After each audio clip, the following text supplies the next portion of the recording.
You know how engineers build bridge piers in deep ocean water. Most people think they just pour concrete into the sea. Easy, right? Nope, that is not how it works. Building a pier on land is simple. Dig the foundation, tie the rebar, pour concrete. Done. But out in the ocean, everything turns ugly. Waves smash. Currents move. The seafloor does not care about your plan. If you dump cement into seawater, it gets washed apart like batter in a drain. It cannot set, it cannot hold shape, and it cannot support a bridge weighing thousands of tons. So engineers bring out the weapon, a cofferdam.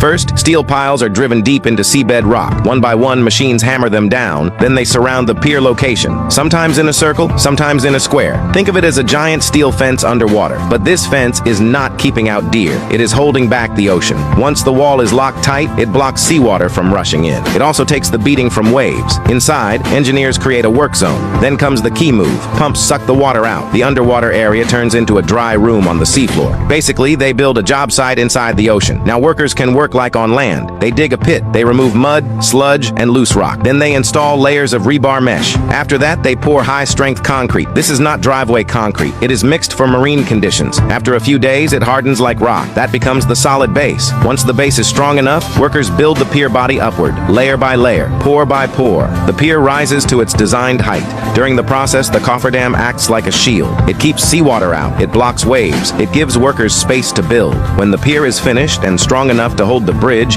engineers remove the steel piles and cofferdam. Then the pier stands alone in the sea like it grew from the ocean floor. After that, crews install the bridge deck. That is how a bridge crosses water. This is genius engineering. They did not beat the ocean head on. They kicked the ocean out, built on dry ground, then let the sea back in. That is why these bridges stand through waves, storms, and decades of punishment. Some last a century without moving an inch.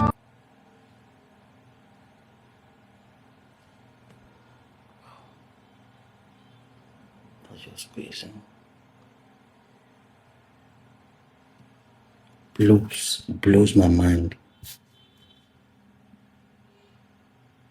Blows my mind. And this bridge is even one of the normal average bridges. How much more one of those rare, long, and extremely high bridges that you can see in places like China and South Korea? Those monster bridges, their stories will be crazy. You know, in Nigeria, there's this belief, especially where I come from in the East, there's this belief that before